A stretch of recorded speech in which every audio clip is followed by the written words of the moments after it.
Physics के आज के क्लास में हम लोग फिजिक्स में ऑप्टिक्स के न्यूमेरिकल्स फिर से पढ़ेंगे। पिछले क्लास में हम जेईई मेंस के कुछ न्यूमेरिकल कराए थे। आज कुछ मिक्सिंग टाइप के बोर्ड और मेंस के मिक्सिंग टाइप के न्यूमेरिकल्स को कराएंगे।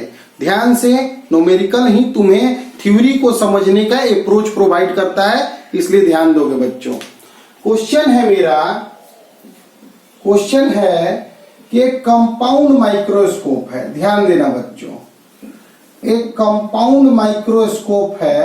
तो कंपाउंड माइक्रोस्कोप जैसे ही आया तो मेरे मन में यह फिगर आ गया कि कंपाउंड माइक्रोस्कोप है। कंपाउंड माइक्रोस्कोप में एक ऑब्जेक्ट की तरफ ऑब्जेक्टिव होता है जिसका फोकल लेंथ 2 सेंटीमीटर दिया है, और एक आंख की तरह आईपीस होता है, उसका फोकल लेंथ 6.25 सेंटीमीटर दिया हुआ है। दोनों लेंस के बीच का डिस्टेंस 15 सेंटीमीटर दिया है। कहीं यहाँ ऑब्जेक्ट रखे हैं और फाइनल इमेज जो है वह डी जो कि 25 सेंटीमीटर होता है उस पर बना है। मतलब यह बाबू छोटा सा ऑब्जेक्ट है जिसका यह फाइनल इमेज बना है। तो हमें यह ऑब्जेक्ट का जो डिस्टेंस है वह निकालना है। तो देखो बच्चों, मैटर यह है यहाँ पर कि हमें डिस्टेंस, फाइनल डिस्टेंस पता है, तो फाइनल पोजीशन पता है, तो जो फाइनल इमेज बनता है वो किसके चलते बनता है? तो आईपीस के चलते बनता है। इसके द्वारा यहाँ एक इमेज बनता है। वह इमेज जो होता है इसके लिए ऑब्जेक्ट का काम करता है, और वह ऑब्जेक्ट का फाइनल इमेज यह बनता है। तो आईपीस का फाइनल इमेज का लोकेशन पता है, जबकि ऑब्जेक्टिव का ना ऑब्जेक्ट का लोकेशन पता है ना ही इमेज का लोकेशन पता है। अगर हम आईपीस के ऑब्जेक्ट का लोकेशन पता कर लेंगे तो इसके इमेज का लोकेशन पता चल जाएगा, और इमेज पता चल जाएगा तो फिर ऑब्जेक्ट पता चल जाएगा। क्योंकि इमेज का पोजीशन अगर पता है तो ऑब्जेक्ट का पोजीशन लेंस फार्मूला से हम निकाल सकते हैं। तो सबसे पहले हम आईपीस के लिए आते हैं। आईपीस के लिए आएंगे तो भी जो है आईपीस का वह -25 सेंटीमीटर होगा। इधर नाप रहे हैं, इधर रे लाइट रे इधर जाता है, ठीक। Fe बराबर +6.25 सेंटीमीटर है। U हमें निकालना है। तो लेंस फार्मूला लगाएंगे आईपीस के लिए, 1/v - 1/u 1/f लिख देंगे। v के जगह तो बाबू -25 है, -1/u 6.25, तो -1/u हो गया 6.25 प्लस 1/25, 25 ले लिए एलसीएम, 4 बार में कटेगा तो 4 + 1, 25 में 5 से डिवाइड करोगे 1/5, तो u बराबर आ गया -5 सेंटीमीटर। वैसे भी माइनस आना चाहिए था, इधर 5 सेंटीमीटर आएगा। तो देखो अब जो है, यह जो है ऑब्जेक्ट है आईपीस के लिए, तो object for eyepiece is image for objective. वही ना ऑब्जेक्टिव के लिए इमेज का व्यवहार करेगा बच्चों। तो इसलिए फॉर ऑब्जेक्टिव अगर हम बात करें, ऑब्जेक्टिव के लिए अगर हम बात करते हैं तो ऑब्जेक्टिव के लिए भी के जगह पे +10 सेंटीमीटर होगा। कैसे जाने? तो देखो बाबू, यह ऑब्जेक्ट है यहां से 5 सेंटीमीटर दूर, दोनों के बीच का डिस्टेंस है 15, तो इधर से 10 होगा, 5 से इधर कम हो गया, तो यही 10। तो ऑब्जेक्टिव का ऑप्टिक सेंटर से उसका इमेज कितने डिस्टेंस पे है? 10 सेंटीमीटर के डिस्टेंस पे है। f 2 सेंटीमीटर है, u हम लोग को निकालना है। तो 1/v - 1/u 1/f, तो 1/10 - 1/u 1/2, तो 1/u आ गया 1/10 - 1/2, 10 ले लिए, 1 - 5, u बराबर -10/4, -2.5 सेंटीमीटर। यानी ऑब्जेक्ट डिस्टेंस क्या आ गया? तो 2.5 सेंटीमीटर पे। सोचो ध्यान से कि हमको फाइनल इमेज कभी भी पता रहेगा, तो हमको इसका इमेज पता है, इसका इमेज अगर पता है तो इसका ऑब्जेक्ट भी निकालेंगे। इसका ऑब्जेक्ट इसके लिए इमेज होगा, फिर इसका इमेज पता चल जाएगा, इसका इमेज पता चल जाएगा तो इसका ऑब्जेक्ट निकाल लेंगे। यही क्वेश्चन अगर पूछता कि इंफिनिटी पर इमेज फाइनल बन रहा है तो फिर भी वही बात रहता, यहाँ भी के जगह इंफिनिटी लिख देते हैं। तो u निकालते हो, इसे भी इंफिनिटी पे तभी बन सकता है जब u फोकस हो, यानी उस स्थिति में मेरा जो u आता वह क्या आता, तो -6.25 फोकस डिस्टेंस के बराबर आता है। फिर 15 में से 6.25 घटा देते हैं, वह इसका ऑब्जेक्ट डिस्टेंस इमेज डिस्टेंस होता, फिर u निकाल लेते हैं। तो कुछ दिक्कत नहीं है, फाइनल इमेज कहाँ बनेगा ये अगर पता रहेगा तो इसका ऑब्जेक्ट का लोकेशन पता चल जाएगा, इसका ऑब्जेक्ट ही इसके लिए इमेज होगा, वह डिस्टेंस टोटल डिस्टेंस में यह डिस्टेंस माइनस करके हम निकाल लेंगे, यह पता चल जाएगा तो फिर यह पता चल जाएगा।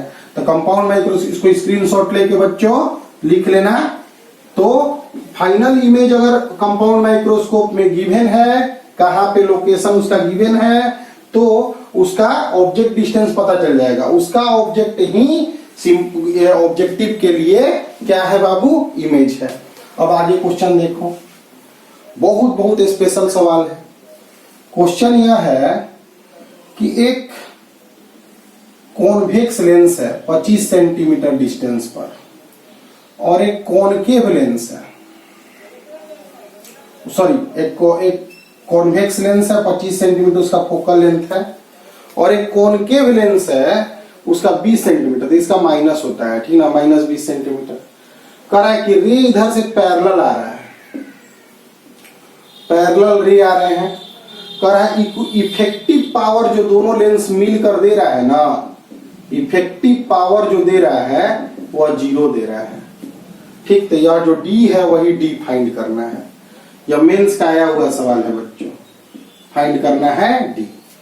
देखो पावर क्या होता है, पावर होता है रेज को मोड़ना, माने कन्वर्ज करा दो या डाइवर्ज करा दो, रे को मोड़ना ही पावर कहा जाता है।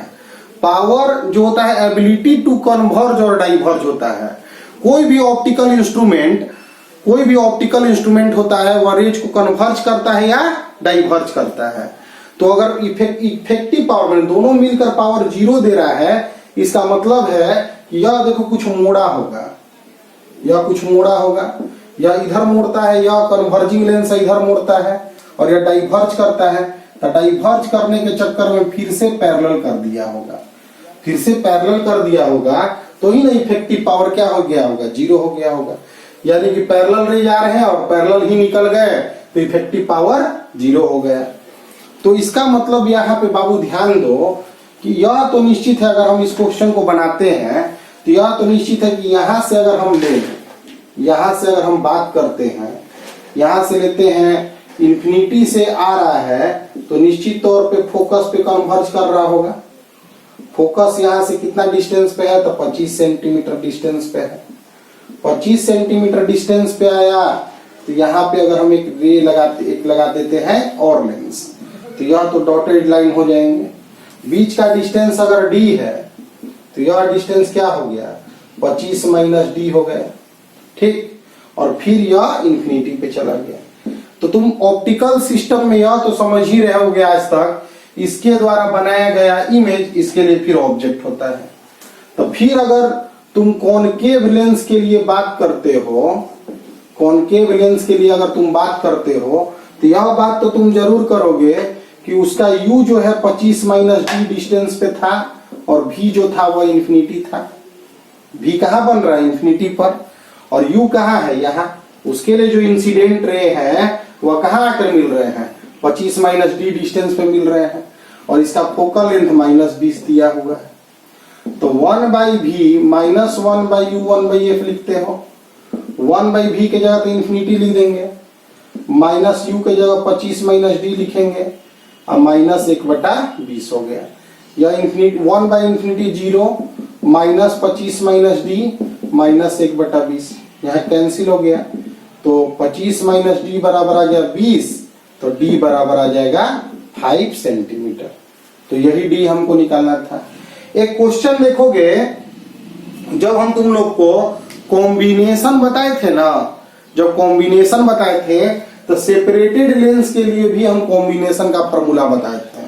फॉर्मूला था 1/f equivalent 1/f1 1/f2 - d/f1f2। तो यहाँ p इक्विवेलेंट बराबर लिख दोगे p1 + p2 - d p1 p2, इस तरह लिख सकते हैं। p इक्विवेलेंट क्या दिया है, 0 दिया है। सेकंड में था, डायरेक्ट फॉर्मूला पे यह बेसिक से हम क्वेश्चन को बनाए, अभी क्वेश्चन को बेसिक से बनाए, सोच पे बनाए और फॉर्मूला पे बना रहे हैं। पहला का पावर होगा 1/25, दूसरा का पावर होगा 1/20 लेकिन माइनस में होगा। ठीक, पावर क्यों क्या होता है 1/f माइनस डी 1/25 और माइनस 1/20। ठीक है बच्चों, इसको सोल्व करोगे, यहां सोल्व करके लाओगे तो यहां से भी डी बराबर 5 सेंटीमीटर तुम्हें मिल जाएगा। तो इस तरह से, और दो लेंस कंबाइन कर रहे हैं, डी डिस्टेंस पे रखे हुए हो तो ऐसे भी क्वेश्चन बना सकते हो। ये तो बहुत ही शानदार क्वेश्चन अभी बताए हैं बच्चों। यह मेंस का में आया हुआ क्वेश्चन है। डी निकालना था जब इफेक्टिव पावर 0 होता है। पावर क्या होता है? तो ability to converge and diverging of a rays. और इफेक्टिव पावर 0 होने का मतलब कोई भी कन्वर्जिंग या डाइवर्जिंग नहीं हुआ, यानी दोनों लेंस मिलकर पैरेलल लाइन को फिर पैरेलल छोड़ दिया, मतलब एक कन्वर्ज किया दूसरा डाइवर्ज करके पैरेलल कर दिया। तो एक के द्वारा बनाया गया इमेज जो कि फोकस पे बन रहा था वह दूसरे के लिए ऑब्जेक्ट का व्यवहार कर गया, और उसके लिए ऑब्जेक्ट डिस्टेंस दोनों क्या हुआ बाबू, डी डिस्टेंस था और 25 पे बन रहा था, तो यहां से लिख दे 25 माइनस डी डिस्टेंस हो गया, और फिर भी तो इंफिनिटी था, उसके हिसाब से हम लोग डी निकाल लिए। उसी तरह से एक और शानदार सवाल है बच्चों, ध्यान से समझना, यह भी एक बहुत ही शानदार क्वेश्चन है। इस क्वेश्चन को भी ध्यान से समझोगे। एक थिक लेंस है, आज तक जब भी तुमको पढ़ाए ना थीन लेंस पढ़ाए, जब बड़े कंपटीशन में आया तो थिक लेंस आ गया, और रेडियस इसका दे दिया 10 सेंटीमीटर, यह रेडियस दे दिया 10 सेंटीमीटर, इधर दे दिया बच्चों एयर और इधर दे दिया एयर, यहां पर बीच में म्यू है और म्यू की जगह 3/2 दे दिया। ठीक है, बहुत ही स्पेशल क्वेश्चन है। बीच में जो थिकनेस है, यहाँ मिडिल में जो थिकनेस है यह 5 सेंटीमीटर दे दिया, ये ठीक 5 सेंटीमीटर ठीक एट मिडिल। शानदार सवाल है बच्चों। अब क्वेश्चन फिर से बोल रहे हैं, एक कॉन्वेक्स लेंस है लेकिन जो थिक है, बीच में मोटाई 5 सेंटीमीटर है, रिफ्रैक्टिव इंडेक्स 3/2 है, दोनों तरफ एयर है, radius of spherical surface 10 centimetre दिया हुआ है। करा पैरेलल रेज आए तो कहां पे कन्वर्ज करेंगे, इससे कहां पे किस डिस्टेंस पे कन्वर्ज करेंगे। अरे ठीक रहता तो आराम से फोकस निकाल कर और फोकल लेंथ निकाल कर फोकस पे ही कन्वर्ज करता, लेकिन ठीक दिया हुआ है तो इसके लिए कुछ अलग काम हो जाएगा, इसके लिए कुछ अलग काम हो जाएगा। थीन लेंस में कोई टेंशन नहीं था, यहाँ 2 बार में काम होगा, फर्स्ट और सेकंड 2 बार में काम होगा। तो for first spherical surface, first spherical surface, देखो आज के क्वेश्चन से यह चीज तुमको जरूर सीखना है कि तुम्हारे पास बेसिक तैयारी कैसा होना चाहिए। बेसिक अगर अच्छा होगा तो ही तुम आगे बढ़ सकते हो। पहला सरफेस के लिए रेज पैरेलल आ रहे हैं और मुड़ रहे होंगे, तो u के जगह देखो यहाँ पे फॉर्मूला स्फेरिकल सरफेस के लिए μ2/v μ1/u μ2 माइनस μ1/r, यही लिखेंगे। μ2 के जगह 3/2v, μ1 के जगह 1/इंफिनिटी, इधर 1 है, एयर का 1 ले देते हैं और रेज पैरेलल आ रहे हैं इसलिए डिस्टेंस इंफिनिटी, 3/2 माइनस 1 और r की जगह 10 सेंटीमीटर इधर ही नाप रहे हैं, इसका रेडियस इधर नाप रहे हैं 10 सेंटीमीटर लिख देंगे। 3/2v और यहाँ 1/2 तो 1/2 इंटू 20, 2 से 2 खत्म, v बराबर 30 सेंटीमीटर, यानी कि यहां से 30 सेंटीमीटर डिस्टेंस पर रेज जाएगा, ऐसे जाएगा 30 सेंटीमीटर डिस्टेंस पर। तो पहला सरफेस के द्वारा बनाया गया इमेज दूसरे के लिए ऑब्जेक्ट का व्यवहार करेगा, दूसरे सरफेस के लिए यह ऑब्जेक्ट का व्यवहार करेगा, और वह उस सरफेस से डिस्टेंस 25 सेंटीमीटर ही होगा। अब तुम सोचोगे 25 क्यों, अब तो 30 लाए हैं, तो 30 यहां से लाए, इसके यहां से डिस्टेंस 30 था, बीच में मोटाई 5 सेंटीमीटर दिया हुआ है, तो यहां से डिस्टेंस 25 सेंटीमीटर हो गया। तो अब कहानी हो गया बच्चों इस प्रकार का, रेज एक आ रहा है जो कि इससे 25 सेंटीमीटर डिस्टेंस पर है, और कहां मोड़ेगा हमको फाइनल बताना है। तो फिर से स्फेरिकल सरफेस सेकेंड सरफेस के लिए देख रहे हैं, सेकेंड स्फेरिकल सरफेस, इसका रेडियस उल्टा नापते हैं, फॉर्मूला लिखेंगे mu two by v, mu one by u, mu two minus mu one by R. इस बार फाइनल इमेज एयर में बन रहा है इसलिए उसका रिफ्रैक्टिव इंडेक्स 1 लेंगे। आ रहा था रेज किधर से, तो 3/2 से, तो 3/2 यू के जगह क्या है, तो 25 सेंटीमीटर। यू के जगह क्या दिया है, इसके लिए जो ऑब्जेक्ट है कहां पे है, यहां पे, और वह कितना डिस्टेंस पे है, 25 सेंटीमीटर। 1 माइनस 3/2 और रेडियस 10 सेंटीमीटर ही दिया है, लेकिन उल्टा दिया, उल्टा, तो -10 लिखेंगे। तो आ जाएगा 1/v, यहां पे आ जाएगा -1/2 और minus minus, -1/2 into -10, minus minus plus कर दो, प्लस 3/50। तो 1/v 1/20 प्लस 3/50, 100 हो गया बच्चों एलसीएम। यहां से आ गया 5 6, 11/100। तो v बराबर आ गया 11/100 यानी 9.1 सेंटीमीटर। तो यह आया डिस्टेंस, किससे डिस्टेंस, तो सेकेंड सरफेस से। इतना डिस्टेंस पे मेरा आगे बना। तो और थिक लेंस का अभी तक हम कोई सवाल नहीं बताए थे। तो थिक लेंस का क्वेश्चन में, थिक लेंस जब भी होगा तो पहला सरफेस और फिर दूसरा सरफेस का स्फेरिकल सरफेस के फार्मूला से बनाया जाएगा। इसमें कोई भी लेंस फार्मूला एप्लीकेबल नहीं होगा, क्योंकि लेंस मेकर फार्मूला या इक्विवेलेंट लेंस या कोई भी फार्मूला जो होता है वह सिर्फ थीन लेंसेज के लिए एप्लीकेबल होते हैं। जब थिक लेंस होगा तो पहला सरफेस से इमेज बनाएंगे, वह इसके लिए ऑब्जेक्ट का व्यवहार करेगा, फिर उस ऑब्जेक्ट का भी फाइनल इमेज हम लोग मोड़ के यहाँ पे बनवा लेंगे। क्लियर है बच्चों? बहुत ही स्पेशल क्वेश्चन है। 2 बार स्फेरिकल सरफेस लगाए, रिपीट कर लेना वीडियोज को। देखो बड़े न्यूमेरिकल में बच्चे दिक्कत में आते हैं, तो इसलिए रिपीटेड वीडियोज देख लेना, ठीक है। देखो बच्चों बहुत ही इंपॉर्टेंट बात है कि एक ऑब्जेक्ट का लोकेशन है और यह इमेज का लोकेशन। यहां ऑब्जेक्ट है और यहां पे इमेज है। लेंस का 2 पोजीशन हो सकता है।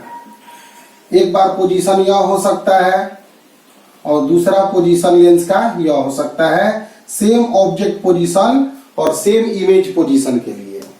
जब इधर u होगा तो इधर भी होगा, और जब इधर भी होगा तो इधर u होगा। फोकल लेंथ सेम है, सेम ही लेंस को शिफ्ट किए हैं। इसी पे एक न्यूमेरिकल है कि ऑब्जेक्ट और स्क्रीन मतलब इमेज के बीच में डिस्टेंस जो है 90 सेंटीमीटर दिया हुआ है एक लेंस के कारण। ठीक है बच्चों, यानी कि इधर से u लिए हो तो इधर तुमको v लेना है। ठीक, तो इस लेंस को 20 सेंटीमीटर शिफ्ट किए, 20 सेंटीमीटर घसका दिए। 20 सेंटीमीटर घसकाने के बाद इधर से डिस्टेंस जो है मेरा u प्लस 20 आ जाएगा। इधर से मेरा डिस्टेंस जो u था वह u प्लस 20 हो जाएगा, और इधर जो डिस्टेंस था, यहां से जो पहले डिस्टेंस ले रहे थे 90 माइनस u, अब वह डिस्टेंस 70 माइनस u हो जाएगा। तो हम जानते हैं कि शुरुआत में जो u होता है, वह u इसके बराबर, यह u के बराबर होगा। शुरू में इधर से u था और इधर से u था। इस लोकेशन के आधार पर u जो होगा 70 माइनस u के बराबर होगा। तो यहां से u बराबर 35 सेंटीमीटर, 55 सेंटीमीटर निकाल लेंगे। तो लेंस का फोकल लेंथ हमें निकालना है। क्वेश्चन था कि ऑब्जेक्ट और इमेज के बीच में 90 सेंटीमीटर डिस्टेंस है, और हम लेंस को, एक लेंस से यह इमेज बना, लेंस को 20 सेंटीमीटर घसकाएं, तो फिर ऑब्जेक्ट और इमेज वहीं पे बन गया। तो इसका मतलब है कि एक बार इधर u इधर भी, तो एक बार इधर भी, एक बार इधर u होता है। तो u इस बार क्या है, 70 माइनस, यह जो है 70 माइनस u है और यह u है, बराबर कर देंगे। लेंस के लिए 1/v माइनस 1/u करके हम f निकाल लेंगे। u के जगह -35 पुट कर देना, और v के जगह 55 पुट कर देना, f निकाल देना। एनसीईआरटी का न्यूमेरिकल है। एक बार मेंस में एक बहुत बच्चा सवाल आ गया था कि वाटर था, उसके ऊपर किरोसिन था, वाटर का थिकनेस था T1 और किरोसिन का T2, रिफ्रैक्टिव इंडेक्स μ1 और μ2। यहां ऊपर से बॉटम को देखना था, तो एपरेंट शिफ्ट क्या होगा बताना था।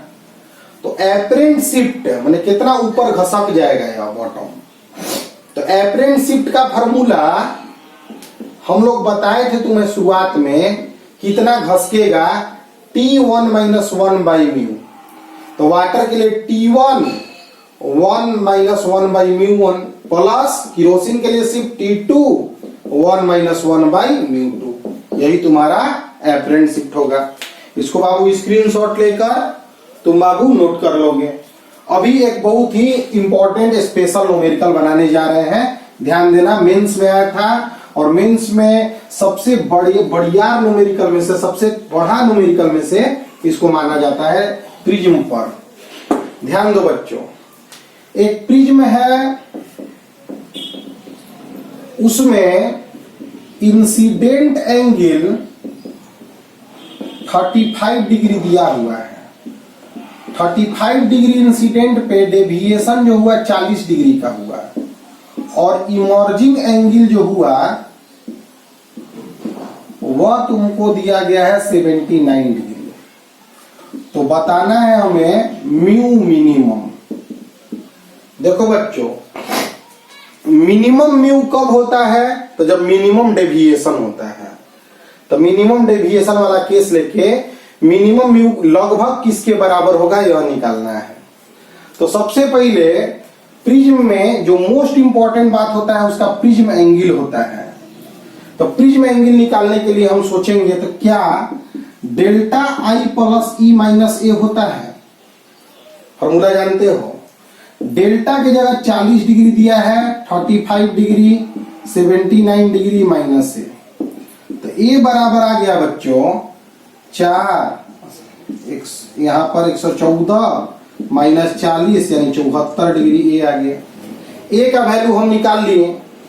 अब म्यू का वैल्यू जब हम निकालने जाएंगे मिनिमम म्यू का, तो हम लिखेंगे sine A plus delta m by 2 और साइन ए बाई 2, यही ना लिखेंगे। लेकिन म्यू बराबर साइन ए के जगह पे तो अब फिक्स है कि 74 डिग्री होगा, प्लस डेल्टा एम जो होगा डेविएशन वह 40 डिग्री से कम होगा, क्योंकि किसी एक केस में डेविएशन 40 डिग्री दिया है। और जब 40 डिग्री दिया है उस समय आई और ई बराबर नहीं ना है। हम जानते हैं, देखो किसी भी प्रिज्म के लिए डेविएशन और इंसिडेंट एंगल के बीच में ग्राफ होता है। डेविएशन और इंसिडेंट एंगल के बीच में यह ग्राफ होता है। यह मिनिमम डेविएशन होता है जब आई बराबर ई होता है, इस समय मिनिमम डेविएशन। यह ग्राफ भी याद रखना बच्चों, डेविएशन और इंसिडेंट एंगल के बीच में ग्राफ है प्रिज्म के लिए।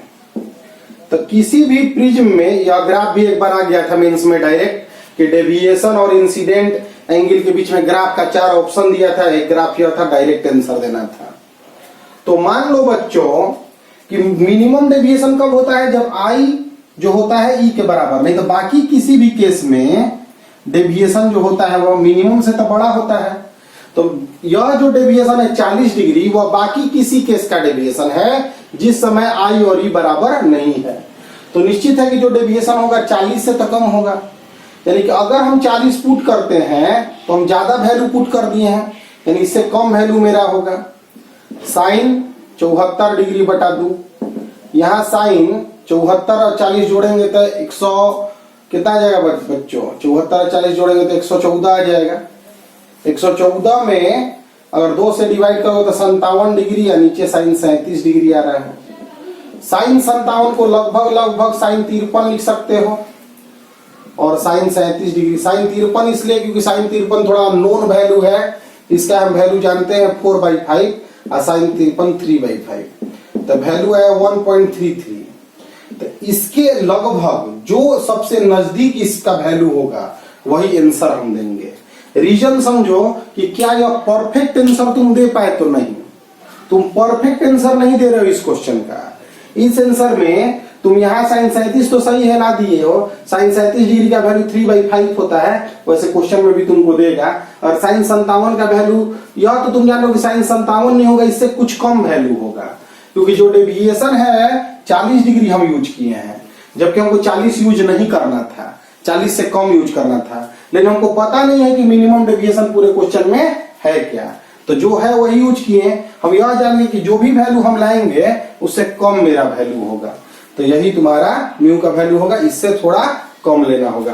तो जो नियरेस्ट वैल्यू होगा इसके वही तुमको आंसर देना होगा। तो बहुत ही इंपॉर्टेंट क्वेश्चन है। या इस क्वेश्चन में जानने वाला बात देखो क्या है कि डेल्टा अगर मालूम है, आई मालूम है, तो ए निकाल लेंगे। किसी भी प्रिज्म के लिए प्रिज्म एंगल निकालना जरूरी होता है जो कांस्टेंट होता है। प्रिज्म के लिए डेविएशन और इंसिडेंट एंगल के बीच में ग्राफ बताएं। मिनिमम के लिए एक केस होता है जब आई बराबर ई होता है। म्यू का मिनिमम वैल्यू के लिए यह फार्मूला होता है, लेकिन इस फार्मूला में हम लोग एक बात ध्यान दें कि म्यू का जो वैल्यू होगा उस फार्मूला में हमको जो डेविएशन यूज कर रहे हैं वह डेविएशन हम ज्यादा यूज कर दे रहे हैं, यानी इससे कम डेविएशन, यानी इससे कम वैल्यू हमको मिलेगा। तो जो नियरेस्ट इंटीजर, जो नियरेस्ट वैल्यू होगा म्यू का ऑप्शन में, इसके नियरेस्ट वैल्यू वही तुम्हारा आंसर देना होगा। तो यह मेंस का एक स्पेशल क्वेश्चन में से था जब बच्चे बहुत जगह फंस रहे थे क्योंकि इंफॉर्मेशन कम दिया हुआ था। तो इस तरह के क्वेश्चन भी आ सकते हैं, इसको बाबू बना दोगे। तो आज तुम ध्यान दिए कि तुमको एक न्यूमेरिकल का सेक्शन बताए कि कैसे कैसे न्यूमेरिकल के सेक्शन बाबू होते हैं। अब मान लो बच्चों कि अभी पढ़ाई में लाइट में तुम्हारा एक हुमेनाई का कॉन्सेप्ट बस बाकी है, बाकी सभी कॉन्सेप्ट तो हम लोग निकाल लिए हैं। तुमसे बोला गया कि कंपाउंड माइक्रोस्कोप में जो ऑब्जेक्टिव होता है वो स्मॉल फोकल लेंथ का होता है। तो क्यों? तो स्मॉल फोकल लेंथ का इसलिए होता है क्योंकि वह ज्यादा मैग्नीफाइड इमेज करवाता है जब फोकल लेंथ स्मॉल होता है। जब उसका एपरेचर जो साइज होता है छोटा होता है। क्यों छोटा होता है? क्योंकि बड़ा जैसे जैसे साइज करते जाएंगे तो डिफेक्ट ऑफ लेंथ बड़ा होते जाता है। जब बड़ा साइज करते जाओगे तब मार्जिनल और पैराक्सियल के लिए अलग अलग फोकस मिलते जाएंगे। इधर ऑब्जेक्ट रखो ढेर सारा इमेज मिल जाएगा। इसलिए जितना ज्यादा छोटा लेंस यूज करोगे उतना तुमको फायदा होगा। लेकिन यही टेलीस्कोप में हमको ज्यादा रेज कलेक्ट करना था, इसलिए हमको बड़ा ही लेंस यूज करना पड़ गया था। इसीलिए उसमें बहुत सारी कमियां थी रिफ्रैक्टिंग टाइप टेलीस्कोप में, इसलिए हम रिफ्लेक्टिंग टाइप टेलीस्कोप भी देखे थे। अगर मान लिया जाए तुमसे पूछा जाए कि मून के सरफेस से जाकर आकाश देखोगे तो कैसा दिखेगा, तो मून के सरफेस पे खड़ा होकर जब तुम आकाश देखोगे, मून के सरफेस पर अगर खड़ा होकर जब तुम आकाश देखते हो तो तुम्हें काला दिखेगा। कारण क्या है बच्चों कि वहां तो एटमॉस्फेयर है नहीं, तो जब एटमॉस्फेयर नहीं है तो कोई रिले स्कैटरिंग हुआ नहीं। रिले स्कैटरिंग क्या होता था कि अर्थ के पास वायलेट इंडिगो ब्लू को सोख के रख लेता था और वही री रेडिएट होकर हमको ब्लूइश नेचर का आकाश दिखता था। लेकिन मून के पास एटमॉस्फेयर नहीं होने के कारण उधर हमारा जो है काला दिखता है। समझ गए? तो बहुत सारे छोटे छोटे सेक्शन हैं, जैसे कि हमारा जो भी न्यूमेरिकल तुम्हें बताया गया है, अभी तक जो भी न्यूमेरिकल्स बताए गए हैं, जो भी थ्योरी बताए गए हैं, बड़े चीजों के साथ भी तुम अब बना सकते हो, तो तुमने एक परफेक्ट रे ऑप्टिक्स का कॉन्सेप्ट तुम तक पहुंचाया गया है। थोड़ा प्रयास अपने स्तर से करोगे, कैसा भी क्वेश्चन तुम लोग बना दोगे। ठीक है बच्चों? तो ध्यान दो कि तुम छोड़ो नहीं। मान लो स्पेक्ट्रम का बात करते हैं, तो अगर व्हाइट लाइट प्रिज्म पर पड़ता है, 7 अलग अलग पार्ट में बट जाता है। इसी 7 कलर को बटना डिस्पर्सन कहलाता है और इसी को ऑब्जर्वेशन को हम स्पेक्ट्रम कहते हैं, व्हाइट लाइट स्पेक्ट्रम। तो व्हाइट लाइट स्पेक्ट्रम में 7 कंपोनेंट कलर होते हैं। ठीक है बच्चों? जो स्क्रीन पर हम पा लिए स्पेक्ट्रम उसे हम रियल स्पेक्ट्रम कहते हैं, रियल। और जो यहाँ पे खड़ा होके इधर से जो रे जाता हुआ स्पेक्ट्रम दिखता है जो हम पा नहीं सकते उसे वर्चुअल स्पेक्ट्रम कहते हैं। तो वर्चुअल स्पेक्ट्रम क्या होता है? जो वर्चुअल लाइन से बना, और रियल स्पेक्ट्रम जो रियल लाइन से बना। रियल स्पेक्ट्रम को हम स्क्रीन पे देख ले सकते हैं, जबकि वर्चुअल स्पेक्ट्रम को हम लोग स्क्रीन पर नहीं ले सकते हैं। कभी कभी स्पेक्ट्रम बनने के केस में क्या होता है कि बहुत सारा स्पेक्ट्रम बनता है। ई रेज गया, बहुत 7 कलर में बटा, ई रेज गया, ये भी 7 कलर में बटा, ई रेज गया, ये भी 7 कलर में बटा। तो 7 कलर में बटने में कभी कभी ऐसा हो जाता है कि जाके स्पेक्ट्रम में मैंने इधर जब निकलते वक्त इधर का 7 कलर इधर का 7 कलर मिक्स होकर व्हाइट बना दे इधर। तो जहां व्हाइट दिखने लगेगा स्पेक्ट्रम के साथ साथ, तो उसे हम इम्प्योर स्पेक्ट्रम कहते हैं। इम्प्योर स्पेक्ट्रम, इम्प्योर स्पेक्ट्रम वह स्पेक्ट्रम होता है व्हाइट लाइट का जिसमें हम कंपोनेंट्स कलर के अलावा उधर व्हाइट स्पॉट, उजला धब्बा, सफेद धब्बा भी देखते हैं। और कोई व्हाइट स्पॉट ना देखें तो उसे हम प्योर स्पेक्ट्रम कहते हैं। और इसमें क्या होता है, रियल जो डायरेक्ट रे से और इमेजिनरी वर्चुअल रे से जो मिला हुआ वर्चुअल स्पेक्ट्रम कहलाता है। सन का व्हाइट लाइट अगर प्रिज्म पर लेते हो तो उससे जो स्पेक्ट्रम प्राप्त होता है उसे सोलर स्पेक्ट्रम कहते हैं। सोलर स्पेक्ट्रम में जो हम 7 कलर ऑब्टेन करते हैं उसके अलावा भी स्पेक्ट्रम ऑब्टेन होता है, इंफ्रारेड रेज, अल्ट्रावायलेट रेज, जो हम इलेक्ट्रोमैग्नेटिक वेव चैप्टर बताएंगे तो उसके बारे में भी टॉपिक को डील करेंगे।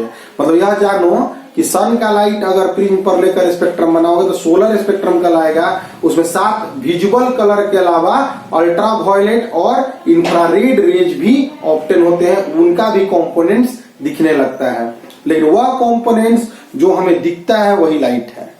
वह कंपोनेंट्स, लाइट में तो बहुत सारे इलेक्ट्रोमैग्नेटिक वेव में बहुत सारे पार्ट हैं, तो जो हमें विजिबल है आंख के लिए वही स्पेक्ट्रम हम लोग को पढ़ना है। तो एनसीईआरटी के न्यूमेरिकल्स को पढ़ लेना, रीडिंग लगा देना, कुछ भी मेरे विचार से कुछ भी छोड़ के नहीं आओगे तुम एग्जामिनेशन में, अगर तुम पूरा अभी तक वीडियोज को बनाए होंगे। अभी तक के वीडियोज को लाइट के जो सेक्शन गए होंगे सभी को शेयर करो, सभी जगहों पे सभी लोग बेनिफिट उठा सके। और क्योंकि तुम अगर पूरा मेहनत करके पढ़ोगे, सभी बच्चे अगर मेहनत करके पढ़ते हैं तो मेरे अंदर भी आएगा कि हमें पूरा बात पढ़ाना है। जो बच्चे बड़े बड़े इंस्टीट्यूशन में पढ़ते हैं वह सभी बातें भी हम तुम्हें दें, तुम्हें पढ़ा दें। इसलिए तुम प्रयास करो सहयोग करने का और मेहनत